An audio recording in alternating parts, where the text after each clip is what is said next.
Сиз андай деп жооп бербеңиз. Мен министр болоюн деген оюм жок. Мен депутат болуп отурам. Суроом, мына ун боюнча кымбатчылыкты түздөн түз Айыл чарба министрлиги күнөөлүүсүздөр. Урматтуу генерал Камчы Кыдыршаш тормозду тептиргенде силердин кайра түшүрүп койдуңар. Ошону айтып атам. Эмне үчүн кымбаттатасыңар, кайра тормозуңар тебилгенде арзандатасыңар деген маселе да. Анан жогоруда айтып кеттиңиз. Тукум өндүрөм деп. Кантип өндүрөсүз сиз тукумду? Тукум өндүрөсүзбү, жумуртка өндүрөсүзбү, кантип өндүрүп атасыз? Жумуртканы мен өндүрбөйм, жумуртканы тоок туйт. Сиз азыр докладыңызда айтпадыңызбы, мынча тукум өндүрүп атабыз деп. Кантип өндүрүп атасыз? Ошол ишти алып. Сизде маалымат барбы? Кыргызстандын өндүргөн будайларыны Навайканага албагыла, Казакстандыкын эле алгыла деген маалыматтар. Эми Навайкананын ээси өзү билет да кайсы будайдын сиздин алат. Сиздин өзүңүздөн айтам. Ушундай саясат жүрүп атыптыр деп. Эми мен буну түшүнө албайм, чынын айтсам. Навайкананы кыдырып алып сен бул Сиз кесиңиз боюнча ким? Агроном, мелиоратор.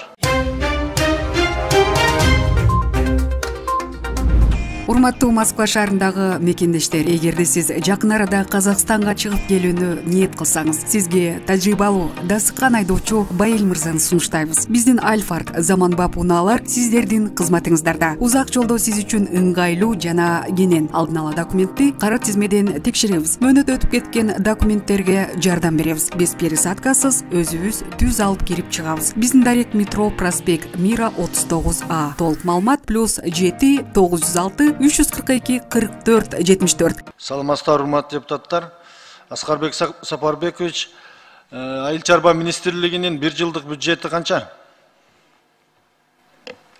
Бизде ар кайсы статьяда каралган жалпысынан 5 миллиард 300 миллионго да болбойт. Точно. Аяк цифрларды тактап коюшум керек. Сиз өзүңүз министр болуп бюджетиңизди билбейсизби? Билебиз, айтып атпайм. Ар жакта майда сандарын айткан жерим жок. Биздеги маалымат боюнча 12 миллиард бөлүнөт да бир жылда. Жок, жаңыласыз. Так айтыңыз. 5 миллиард 900 миллион сом акча. Экинчи суроо, эгер Айыл чарба министрлигине 6 миллиард бөлүнсө, 6 миллиард, спорт, маданият, миграция башкаларына 1 миллиард 600 эле бөлүнөт, эске алып коюңуз. Бирок алар эмне кылып атат, силер эмне кылып атасыңар? Анын ичинде 3,5 миллиарды ал эмгек акыга бөлүнөт. Экинчи маселе, деградация болгон канча гектар жер бар Кыргызстанда? Деградация жайыт боюнчабы? Жайыт. 614 000 гектар жер. Эмне үчүн деградация болуп атат булар? Ар ким каалагандай жайытты пайдаланган үчүн. Силер эмне жайытты контроль туура болбогон үчүн акыркы 30 жылдын ичиндеги алган жыйынтыгыбыз ушул. Ошон үчүн биз ошо деградация болгон жерлерди айыл чарба өндүрүшүн башка багытына пайдаланалы деп трансформация мыйзам силер колдоп бербедиңерби? Сиздерге 100 миллион доллар келди. Жайыттарды өнүктүрөлү деп 108 миллион доллар. Ошону иштетип бүттүңөрбү? Шайлыбек Карабекович, биринчи ПРЖР-1, ПРЖР-2 эки проектиде 68 миллион келген. Ал боюнча ревизия өткөзүлүп, анын жыйынтыктары чыгарылды. Керек десеңиздер актысын беребиз сиздерге маалымат боюнча.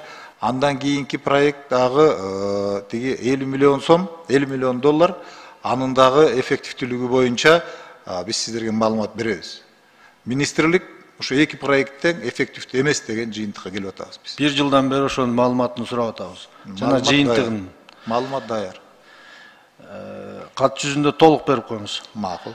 Анан сырткары, Аскарбек Сапарбекович, сиздердин иштеп жаткан министрлик, урматтуу дыйкандар, быйыл мынча картошка, чеснок, күрүч, май ушунча өндүрсөңөр, ушунча суммадан ала алабыз деп гарантия бере аласыңарбы кыргызстандыктарга?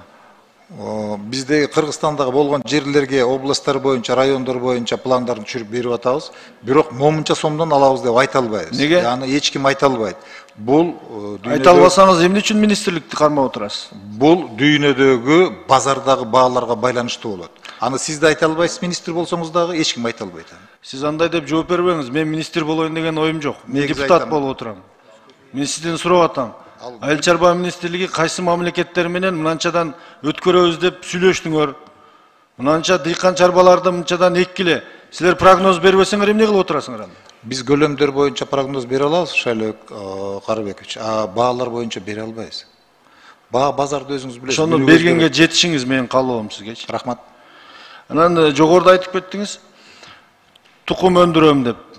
Кантип өндүрөсүз сиз тукумду? Тукум өндүрөсүзбү, жумуртка өндүрөсүзбү, кантип өндүрүп атасыз?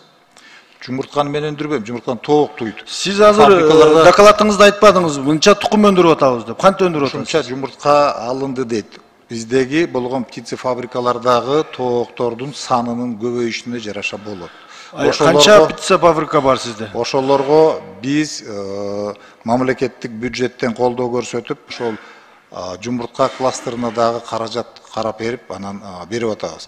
Бизде чоң 4 фабрика бар, орточо фабрикалар баш аягы 20дан ашык фабрика бар. Кийинки суроом, мына ун боюнча кымбатчылыкты түздөн-түз Айыл чарба министрлиги күнөөлүсүздөр. Себеп? Сиз карайсыз го будайды, үрөндү, себептейсиз да. Ошонун себебин айтып коюң, наоборот, сиз мага. Бизде Кыргызстандагы азык-түлүк коопсуздугун камсыз кыла турган 9 продукттун ичинде биринчиси бул азыктык буудай. Азыктык буудайды акыркы жылдардагы алынган түшүмө төмөн болгондуктан былтыр Эмне үчүн төмөн болуш керек? Биринчи бул үрөн. Үрөндөрдү туура эмес будайларды таратты деген маалымат бар, туурабы ушул? Туура эмес. Эмне үчүн айтып атпайбы, Айыл чарба министрлиги чирип калган будайларды таратты, адашып кеткен экен деп.